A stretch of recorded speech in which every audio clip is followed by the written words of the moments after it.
Hello all, welcome back to daily current affairs classes. ఈరోజు మనం 27th October యొక్క entire current అఫైర్స్లో discuss చేద్దాం. ఈ పీడిఎఫ్ను బోత్ ఇంగ్లీష్ అండ్ తెలుగు మీడియంలో వీడియో కింద డిస్క్రిప్షన్లో యాప్ లింక్ ఇవ్వడం జరిగింది. ఈ యాప్లో మనము డైలీ కరెంట్ అఫైర్స్ యొక్క పీడిఎఫ్ను బోత్ ఇంగ్లీష్ అండ్ తెలుగు మీడియంలో అప్లోడ్ చేయడం జరుగుతుంది. వీటితో పాటుగా 10 మోడల్ కరెంట్ అఫైర్స్ బిట్ని కూడా బోత్ ఇంగ్లీష్ అండ్ తెలుగు మీడియంలో కూడా ఫ్రీగానే అప్లోడ్ చేయడం జరుగుతుంది. నెక్స్ట్ ఎఫ్బిఓ మరియు ఏబిఓ ఎగ్జామ్ రిలేటెడ్గా ఎస్ఐ క్వాలిఫైయింగ్ పేపర్ రిలేటెడ్గా మనము ఒక ఆన్సర్ రైటింగ్ ప్రోగ్రామ్ను తీసుకురావడం జరిగింది. ఈ ఆన్సర్ రైటింగ్ ప్రోగ్రాంలో మనం టోటల్గా 30 మోడల్ క్వశ్చన్ అండ్ ఆన్సర్స్ను ప్రొవైడ్ చేయడం జరిగింది.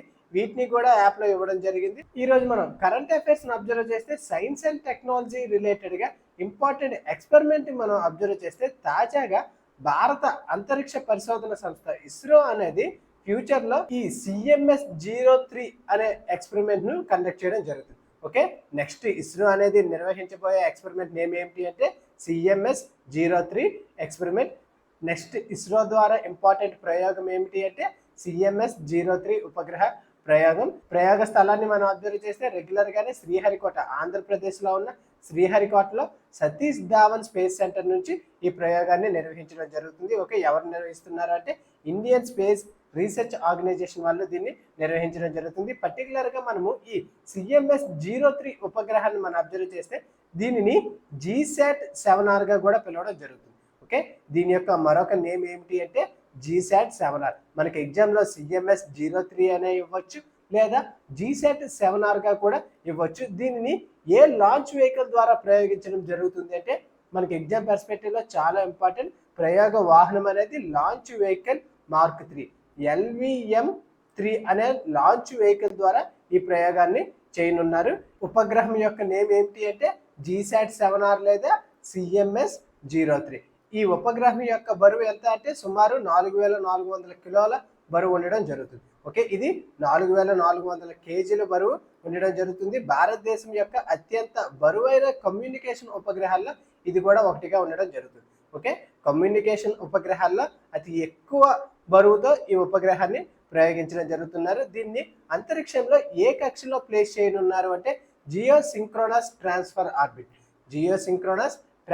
ఆర్బిట్లో దీన్ని ప్లేస్ చేయడం జరుగుతుంది. మనకి ఎగ్జామ్ పర్స్పెక్టివ్లో ఏ ఆర్బిట్లో, ముఖ్యంగా ఏ కక్షలో దీన్ని ప్లేస్ చేయడం జరుగుతుంది మరియు ఏ వాహనం ద్వారా దీన్ని లాంచ్ చేయడం జరుగుతుంది అనేది మనకి చాలా ఇంపార్టెంట్. లాంచ్ వెహికల్ మార్క్ 3 ద్వారా దీన్ని లాంచ్ చేయడం జరుగుతుంది మరియు ఏ కక్షలో ముఖ్యంగా పెట్టడం జరుగుతుంది అంటే జియోసింక్రోనస్ ట్రాన్స్ఫర్ ఆర్బిట్లో దీన్ని ప్లేస్ చేయడం జరుగుతుంది. ఈ ఎక్స్పెరిమెంట్ యొక్క ప్రధాన లక్ష్యాలు మనం అబ్జర్వ్ చేస్తే ఇది ఒక బహుళ బ్యాండ్ కమ్యూనికేషన్ ఉపగ్రహం, ఇది ఒక కమ్యూనికేషన్ శాటిలైట్. ఇది భారత భూభాగం మరియు పరిసర సముద్ర ప్రాంతాలకు విస్తృత కమ్యూనికేషన్ సేవల్ని ఇది అందించడం జరుగుతుంది. ముఖ్యంగా ఇది కమ్యూనికేషన్ పర్పస్ దీన్ని లాంచ్ చేయడం జరుగుతుంది. పౌర వ్యూహాత్మక మరియు సముద్ర వినియోగదారులకు పదునైన కనెక్టివిటీ మరియు అధిక బ్యాండ్విడ్త్ని ఇది అందించడం జరుగుతుంది. దీని ద్వారా మ్యారిటైమ్ సెక్యూరిటీ నెట్వర్క్ అనేది బలోపేతం అవ్వడం జరుగుతుంది.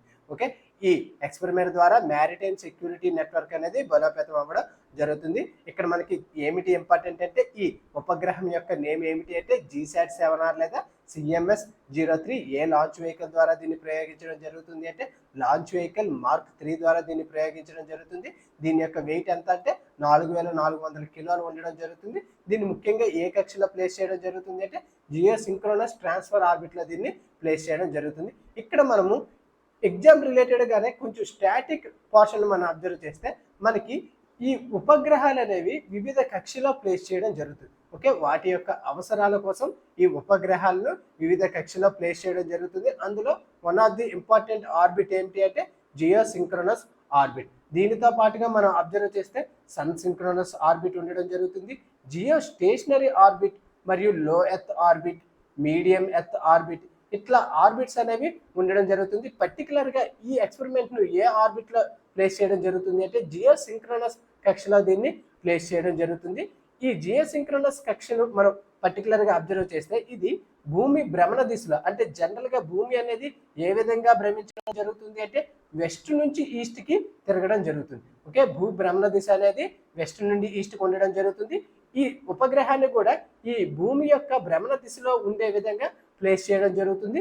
భూమి చుట్టూ ఎత్తైన కక్షలో అరౌండ్ భూమధ్య రేఖకు 35,000 786 కిలోమీటర్ల ఎత్తులో ఈ ఉపగ్రహాన్ని ఈ ఆర్బిట్లో ప్లేస్ చేయడం జరుగుతుంది. ఓకే, ఇక్కడ మనం చిన్న డిఫరెన్షియేషన్ అబ్జర్వ్ చేస్తే ఇక్కడ మనకి జియో సింక్రోనస్ ఆర్బిట్ మరియు జియో స్టేషనరీ ఆర్బిట్ కూడా ఉండడం జరుగుతుంది. ఇక్కడ ఈ రెండు ఆర్బిట్ యొక్క ముఖ్య ప్రాపర్టీస్ అనేవి సేమ్ గానే ఉండడం జరుగుతుంది. అంటే ఈ రెండు ఆర్బిట్లో ఉపగ్రహాన్ని అనేది భూమధ్య రేఖకు అరౌండ్ 35,786 కిలోమీటర్ల ఎత్తులోనే ప్లేస్ చేయడం జరుగుతుంది. కానీ ఇక్కడ పర్టికులర్గా మనము ఈ జియో స్టేషనరీ ఆర్బిట్ని అబ్జర్వ్ చేస్తే ఈ జియో స్టేషనరీ ఆర్బిట్లో ఉపగ్రహాన్ని భూమికి ప్యారలల్గా అంటే మనకి భూమధ్య రేఖకు ప్యారలల్గా దీన్ని ప్లేస్ చేయడం జరుగుతుంది. అదే మనకి పర్టికులర్గా ఈ జియో సింక్రోనస్ ఆర్బిట్లో అబ్జర్వ్ చేస్తే కొంత ఇంక్లినేషన్తో అంటే భూమికి కొంత ఇంక్లినేషన్తో ఈ ఉపగ్రహాన్ని ప్లేస్ చేయడం జరుగుతుంది. ఓకే, ఈ జియో స్టేషనరీ ఆర్బిట్లోనైతే ఉపగ్రహాన్ని భూమధ్య రేఖకు అంటే ఈక్వేటర్కు ప్యారలల్గా ఈ ఉపగ్రహాన్ని ప్లేస్ చేయడం జరుగుతుంది. అదే జియో సింక్రోనస్ ఆర్బిట్లో అయితే కొంత ఇంక్లినేషన్తో ఈ ఉపగ్రహాన్ని ప్లేస్ చేయడం జరుగుతుంది. కానీ ఈ రెండు ఆర్బిట్లలో ఉపగ్రహాన్ని భూమధ్య రేఖకు అరౌండ్ 35,786 కిలోమీటర్ల ఎత్తులోనే ప్లేస్ చేయడం జరుగుతుంది. పర్టికులర్గా ఈ కక్షలో ఉపగ్రహం అనేది వెస్ట్ నుండి ఈస్ట్కి తిరగడం జరుగుతుంది. ఓకే, భూమి తిరిగే దిశకు వైపుగా ఇక్కడ ఈ ఉపగ్రహాన్ని కూడా ప్లేస్ చేయడం జరుగుతుంది. అంటే అరౌండ్ 23 గంటల 56 నిమిషాల 4 సెకండ్ల భూభ్రమణ కాలంతో ఇది భూమి చుట్టూ తిరగడం జరుగుతుంది. ఓకే, అంటే ఇక్కడ ఈ ఉపగ్రహాన్ని భూభ్రమణ వేగంతో ప్లేస్ చేయడం జరుగుతుంది. దీనివల్ల ఈ ఉపగ్రహం అనేది ఒక స్టేషనరీ ఒకే సింగిల్ ప్లేస్లో ఉండేటట్టుగా కనిపించడం జరుగుతుంది. ఓకే, ఈ ఉపగ్రహం అనేది ఒక సింగిల్ ప్లేస్లోనే స్టేషనరీగా ఉండేటట్టుగా ఈ కక్షలో ప్లేస్ చేస్తే కనిపించడం జరుగుతుంది. మన ఎగ్జామ్ పర్స్పెక్టివ్లో ఈ డిఫరెన్స్ కక్షలు అనేవి మనకి చాలా ఇంపార్టెంట్. పర్టికులర్గా ఇక్కడ అబ్జర్వ్ చేస్తే ఈ ఉపగ్రహాన్ని ఏ కక్షలో ప్లేస్ చేయడం జరుగుతుంది అంటే జియో సింక్రోనస్ కక్షలో దీన్ని ప్లేస్ చేయడం జరుగుతుంది. నెక్స్ట్ వార్తల్లో ఉన్న ఇంపార్టెంట్ ఎక్సర్సైజెస్ మనం అబ్జర్వ్ చేస్తే త్రిశూల్ 2025 అనేది తాజాగా వార్తల్లో నిలవడం జరిగింది. ఈ త్రిశూల్ 2025ను భారత త్రివిధ దళాలు సంయుక్తంగా నిర్వహించడం జరుగుతుంది. Okay, army, air force, navy ఈ త్రివిధ దళాలు సంయుక్తంగా ఈ త్రిశూల్ 2025ను నిర్వహించడం జరుగుతుంది. ముఖ్యంగా ఎక్కడ జరుగుతుంది అంటే ఇది సర్క్రీక్ ప్రాంతమైన అంటే గుజరాత్లో ఉన్న సర్క్రీక్ ప్రాంతం రాజస్థాన్ గుజరాత్ సరిహద్దుల్లో ఈ ఎక్సర్సైజ్ను ఈ విన్యాసాన్ని నిర్వహించడం జరుగుతుంది. ఓకే, భారతదేశం పశ్చిమ పాకిస్తాన్ సరిహద్దు ప్రాంతాలైన రాజస్థాన్ గుజరాత్ సరిహద్దు వద్ద ఈ ఎక్సర్సైజ్ను నిర్వహించడం జరుగుతుంది. ఓకే, ఈ ఎక్సర్సైజ్ నేమ్ ఏమిటి అంటే త్రిశూల్ ఎక్సర్సైజ్. ఎందుకంటే ఈ ఎక్సర్సైజ్ అనేది భారతదేశం అనేది చాలా ప్రతిష్టాత్మకంగా నిర్వహించడం జరుగుతుంది. ఈ విన్యాసం కోసం భారతదేశం అనేది ఈ సరిహద్దుల్లో ఉన్న ఎయిర్ స్పేస్ను బ్లాక్ చేయడం జరిగింది. ఓకే, ఈ సరిహద్దుల్లో ఉన్న ఎయిర్ స్పేస్ను బ్లాక్ చేయడం కోసం ఒక నోటంను కూడా జారీ చేయడం జరిగింది. ఈ విన్యాసాల్లో సైన్యం, నావికా దళం మరియు వైమానిక దళం మధ్య ఒక పెద్ద ఎత్తున సమన్వయ కార్యకలాపాలను ప్రదర్శించడం కోసం ఈ ఎక్సర్సైజ్ను నిర్వహించడం జరుగుతుంది. ఈ ఎక్సర్సైజ్ అనేది టోటల్గా 12 డేస్లో జరుగుతుంది. ఓకే, అక్టోబర్ 30న ప్రారంభమై నవంబర్ 10న ఇది కంప్లీట్ అవ్వడం జరుగుతుంది. ఈ కాలంలో రాజస్థాన్ మరియు గుజరాత్పై వైమానిక స్థల వినియోగాన్ని పరిమితం చేస్తూ నోటంను జారీ చేయడం జరిగింది. నోటీస్ టు ఎయిర్మెన్ను తాజాగా భారత ప్రభుత్వం అనేది జారీ చేయడం జరిగింది. అంటే ఈ ప్రాంతంలో వైమానిక రిస్ట్రిక్షన్స్ను భారతదేశం అనేది విధించడం జరిగింది. ఈ ఎక్సర్సైజ్ నేమ్ ఏమిటి అంటే ఎక్సర్సైజ్ త్రిశూల్. ముఖ్యంగా ఎందుకోసం దీన్ని తీసుకురావడం జరిగింది అంటే రీసెంట్గా మనం అబ్జర్వ్ చేస్తే సర్క్రీక్ ప్రాంతంలో తాజాగా పాకిస్తాన్ అనేది తమ యొక్క సైన్యం యొక్క మూవ్మెంట్ను పెంచడం జరిగింది. ఓకే, పర్టికులర్గా ఇక్కడ ఈ గుజరాత్లోని సర్క్రీక్ ప్రాంతంలో తమ యొక్క మూవ్మెంట్స్ను మొబిలైజ్ చేయడం జరిగింది. దీనికి కౌంటర్గా భారతదేశం అనేది ఈ త్రిశూల్ ఎక్సర్సైజ్ను నిర్వహించడం జరుగుతుంది. ఓకే, ఈ సర్క్రీక్ ప్రాంతం అనేది మనకి మరియు పాకిస్తాన్కి ఒక వివాద ప్రాంతంగా ఉండడం జరుగుతుంది. ఈ ప్రాంతంలో తాజాగా తమ యొక్క సైన్యం యొక్క మొబిలిటీని పెంచడం జరిగింది. దీనికి కౌంటర్గా భారతదేశం అనేది ఈ త్రిశూల్ ఎక్సర్సైజ్ నిర్వహించడం జరిగింది. దీనితో పాటుగా భారత రక్షణ మంత్రి అయిన రాజ్నాథ్ సింగ్ గారు ఒక స్ట్రిక్ట్ కౌంటర్ కూడా ఇవ్వడం జరిగింది. ఓకే, ఇక్కడ ఎటువంటి మీరు కౌంటర్ యాక్షన్స్ జరిపినట్లయితే దీని యొక్క పరిణామాలు అనేవి చాలా తీవ్రంగా ఉంటాయని రాజ్నాథ్ సింగ్ గారు పాకిస్తాన్ వాళ్ళకి హెచ్చరించడం జరిగింది. ఇక్కడ మన ఎగ్జామ్ పర్స్పెక్టివ్లో ఈ సర్క్రీక్ అనేది ఏ రాష్ట్రంలో ఉండడం జరుగుతుంది అంటే ముఖ్యంగా గుజరాత్లో ఉండడం జరుగుతుంది. ఇది భారతదేశానికి మరియు పాకిస్తాన్కి బార్డర్లో ఉండడం జరుగుతుంది. ఈ ఎక్సర్సైజ్ యొక్క ముఖ్య ఉద్దేశాన్ని అబ్జర్వ్ చేస్తే పశ్చిమ సరిహద్దు వెంబడి భద్రతా పరిస్థితుల్లో త్రివిధ దళాల యొక్క సమన్వయాన్ని పెంపొందించడం, సముద్ర భూభాగ వైమానిక రంగాల్లో సంయుక్త ఆపరేషన్ల సామర్థ్యాన్ని పరీక్షించడం, ఇంటిగ్రేటెడ్ థియేటర్ కమాండ్ సిద్ధాంతానికి అనుగుణంగా త్రివిధ దళాల సమీకరణాన్ని బలోపేతం చేయడం కోసం ఈ ఎక్సర్సైజ్ను పర్టికులర్గా తీసుకురావడం జరిగింది. ఈ ఎక్సర్సైజ్ను పర్టికులర్గా ఎక్కడ జరుగుతుంది అంటే రాజస్థాన్, గుజరాత్ బార్డర్లో ఈ ఎక్సర్సైజ్ జరుగుతుంది. ఇందులో భారత త్రివిధ దళాలు సంయుక్తంగా పార్టిసిపేట్ చేయడం జరుగుతుంది. ఎప్పటి నుంచి జరగబోతుంది అంటే October 30 నుంచి ఎక్సర్సైజెస్ అనేవి స్టార్ట్ అవ్వడం జరుగుతుంది. నెక్స్ట్ వార్తల్లో ఉన్న ఇంపార్టెంట్ సమ్మిట్స్ మనం అబ్జర్వ్ చేస్తే తాజాగా IUCN యొక్క వరల్డ్ కన్జర్వేషన్ కాంగ్రెస్ సమ్మిట్ అనేది కంప్లీట్ అవ్వడం జరిగింది. ఓకే, October 15న ఈ సమ్మిట్ అనేది కంప్లీట్ అవ్వడం జరిగింది. దీని గురించి మనం ఫుల్ లెంత్లో కూడా కరెంట్ అఫైర్స్లో డిస్కస్ చేయడం జరిగింది. ఈ సమ్మిట్ అనేది ఎక్కడ జరిగింది అంటే యునైటెడ్ అరబ్ ఎమిరేట్స్ అబుదాబిలో ఈ సమ్మిట్ అనేది జరిగింది. ఎవరు నిర్వహించారు అంటే international union for conservation of nature వాళ్ళు దీన్ని నిర్వహించడం జరిగింది. పర్టికులర్గా ఇక్కడ మనం ఈ IUCN అబ్జర్వ్ చేస్తే దీన్ని ఎప్పుడు స్థాపించారు అంటే 1948లో దీన్ని ఏర్పాటు చేయడం జరిగింది. దీని యొక్క హెడ్ క్వార్టర్స్ ఎక్కడ ఉండడం జరిగింది అంటే గ్లాండ్, స్విట్జర్లాండ్లోని గ్లాండ్లో దీని యొక్క హెడ్ క్వార్టర్స్ ఉంది. ఓకే, ఇక్కడ మనకి పర్టికులర్గా ఈరోజు కరెంట్ అఫైర్స్లో అబ్జర్వ్ చేస్తే భారతదేశం అనేది ఈ SSC స్పెసీస్ సర్వైవల్ కమిషన్కు చైర్పర్సన్గా అనేది తాజాగా ఎన్నికవడం జరిగింది. భారతదేశం నుంచి ఈ చైర్పర్సన్గా వివేక్ మీనన్ను ఎన్నుకోవడం జరిగింది. ఓకే, ఇక్కడ IUCN యొక్క స్పెసీస్ సర్వైవల్ కమిషన్కు చైర్గా ఎవరు ఎన్నుకోవడం జరిగింది అంటే వివేక్ మీనన్ గారిని ఎన్నుకోవడం జరిగింది. ఓకే, అందువల్ల ఇది అగైన్ వార్తల్లో నిలవడం జరిగింది. మన ఎగ్జామ్ పర్స్పెక్టివ్లో ఈ స్పెసీస్ సర్వైవల్ కమిషన్కు చైర్పర్సన్గా ఎవరిని ఎన్నుకోబడడం జరిగింది అంటే భారతదేశానికి చెందిన వన్యప్రాణి సంరక్షకుడైన వివేక్ మీనన్ గారిని ఎన్నుకోవడం జరిగింది. ఓకే, IUCN యొక్క 75 ఏళ్ల చరిత్రలో ఈ పదవిని చేపట్టిన మొట్టమొదటి ఏషియా పర్సన్. ఓకే, ఇతను మొట్టమొదటి ఏషియా పర్సన్. ఇతని నేమ్ ఏమిటి అంటే వివేక్ మీనన్. ఇక్కడ మనం రీసెంట్ కరెంట్ అఫైర్స్ లో కూడా డిస్కస్ చేయడం జరిగింది. IUCN కు అధ్యక్షురాలుగా ఎవరు రెండవసారి ఎన్నికవడం జరిగింది అంటే రజన్ ఖలీఫా ఆల్ ముబారక్. ఓకే, UAEకి చెందిన రజన్ ఖలీఫా ఆల్ ముబారక్ గారు ఎన్నికవడం జరిగింది. తాజాగా IUCN లో చేరిన 90వ రాష్ట్రం ఏమిటి అంటే తువాల్. ఓకే, పశ్చిమ మధ్య పసిఫిక్ మహాసముద్రంలో చిన్న ద్వీపమైన ఈ తువాలు అనేది IUCN లో 90వ రాష్ట్ర సభ్య దేశంగా చేరడం జరిగింది. తాజాగా వీటి గురించి కూడా కరెంట్ అఫైర్స్ లో డిస్కస్ చేయడం జరిగింది. నెక్స్ట్ వార్తల్లో ఉన్న ఇంపార్టెంట్ సైక్లోన్స్ మనం అబ్జర్వ్ చేస్తే తాజాగా తుఫాన్ మొంతా అనేది వార్తల్లో నిలవడం జరిగింది. ఓకే, భారత వాతావరణ శాఖ ప్రకారం October 24న ఈ మొంతా సైక్లోన్ అనేది ఏర్పాటు అవ్వడం జరిగింది. ముఖ్యంగా దీనివల్ల ఏ రాష్ట్రాలు ఇంపాక్ట్ అవ్వడం జరుగుతుంది అంటే ఆంధ్రప్రదేశ్, ఒడిస్సా, తమిళనాడు ఈ 3 రాష్ట్రాలకు ఈ సైక్లోన్ వల్ల ఇంపాక్ట్ కలగడం జరుగుతుంది. ఇక్కడ మన ఎగ్జామ్ పర్స్పెక్టివ్లో ఏమిటి ఇంపార్టెంట్ అంటే ఈ సైక్లోన్ మొంతా అనే పేరును ఏ దేశం సూచించింది అంటే థాయిలాండ్ సూచించడం జరిగింది. ఓకే, సైక్లోన్ మొంతా అనే పేరును ఏ దేశం సూచించింది అంటే థాయిలాండ్ పేరు పెట్టడం జరిగింది. దీని యొక్క మీనింగ్ ఏమిటి అంటే సువాసన గల పువ్వు లేదా అందమైన పువ్వు అనే మీనింగ్ రావడం జరుగుతుంది. ఓకే, సైక్లోన్ మొంతా యొక్క మీనింగ్ ఏమిటి అంటే సువాసన గల పువ్వు లేదా అందమైన పువ్వు అనే మీనింగ్ రావడం జరుగుతుంది. ఏ దేశం దీనికి నేమ్ పెట్టడం జరిగింది అంటే థాయిలాండ్ అనేది దీనికి నేమ్ సూచించడం జరిగింది. మనకి ఇక్కడ ఈ సైక్లోన్స్కు నేమ్స్ను ఏ విధంగా పెడతారో అని మనం అబ్జర్వ్ చేస్తే ప్రపంచ వాతావరణ సంస్థ యొక్క ఉత్తర హిందూ మహాసముద్ర ప్రాంతీయ కమిటీ ఈ తుఫాన్లకు పేర్లు సూచించడం జరుగుతుంది. ఓకే, ఈ హిందూ మహాసముద్రానికి ఆనుకొని ఉన్న వివిధ దేశాలు అన్నీ కలిపి కూడా ఒక కూటమిగా ఏర్పాటు అవ్వడం జరిగింది.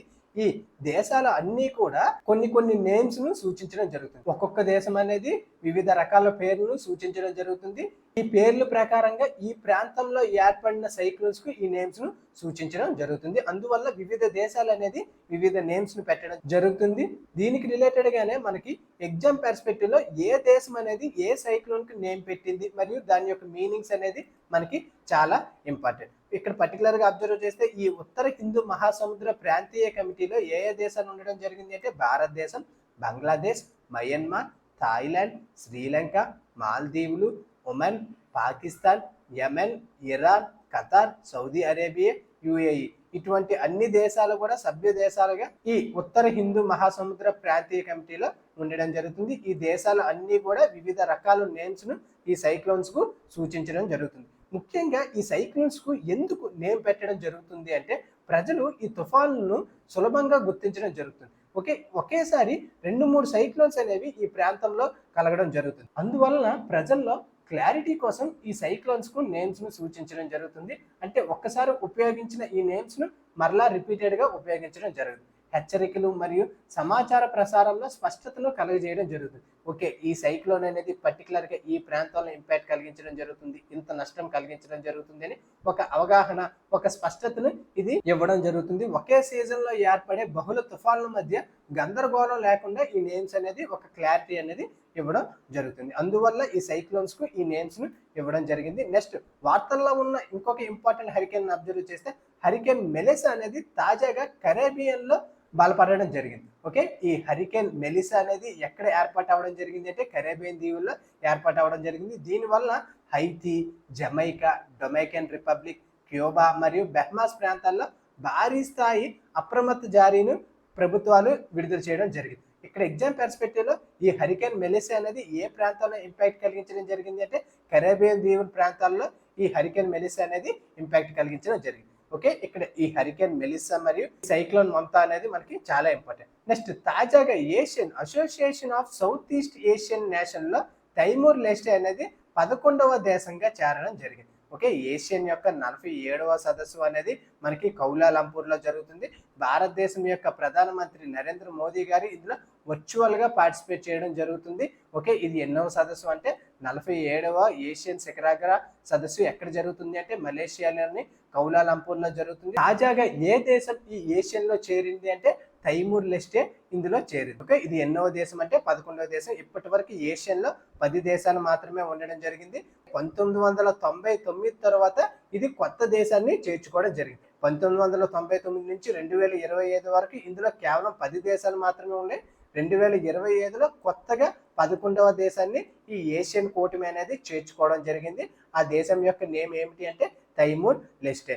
ఓకే, ఇక్కడ మనం పర్టికులర్గా ఇక్కడ ఏషియన్ మనం అబ్జర్వ్ చేస్తే ఈ ఏషియన్ ను ఎప్పుడు ఏర్పాటు చేయడం జరిగింది అంటే 1967లోని థాయిలాండ్ లో బ్యాంకాక్ సదస్సులో ఈ ఏషియన్ ను ఏర్పాటు చేయడం జరిగింది. వ్యవస్థాపక దేశాలుగా Indonesia, Malaysia, Philippines, Singapore, Thailand ఉండడం జరిగింది. మొదటిగా 5 దేశాల కూటమితో ఈ ఏషియన్ అనేది ఏర్పాటు అవ్వడం జరిగింది.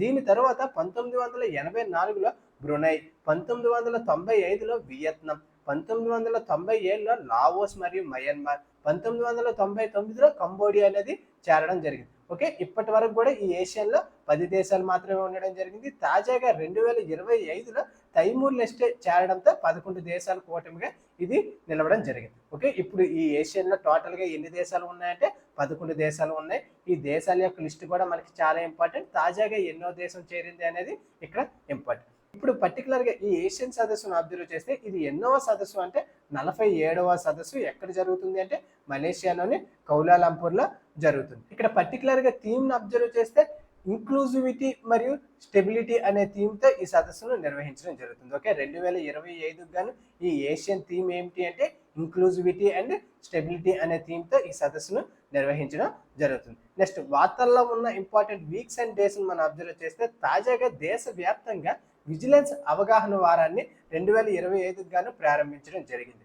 ఓకే, విజిలెన్స్ సివిసి వాళ్ళు విజిలెన్స్ అవగాహన వీక్ ను ప్రారంభించడం జరిగింది. 2025 గాను థీమ్ ఏంటి అంటే విజిలెన్స్ అవర్ షేర్డ్ రెస్పాన్సిబిలిటీ అనే థీమ్తో ఈ వీక్ ను ప్రారంభించడం జరిగింది. మన ఎగ్జామ్ పర్స్పెక్టివ్ లో ఈ థీమ్స్ అనేవి చాలా ఇంపార్టెంట్. దీనికి రిలేటెడ్ గానే మనకి పాలిటీలో ఈ సివిసి అనేది కూడా మనకి చాలా ఇంపార్టెంట్. ఈ సెంట్రల్ విజిలెన్స్ కమిషన్ అనేది మనకి ఎప్పుడు ఏర్పాటు అవ్వడం జరిగింది అంటే 1964లో సంతానం కమిటీ సిఫార్సుల మేరకు ఈ సివిసిని ఏర్పాటు చేయడం జరిగింది. కానీ ఈ ఏర్పాటు చేసిన ప్రారంభంలో ఇది ఎటువంటి చట్టబద్ధ హోదాను కూడా ఇవ్వడం జరగలేదు.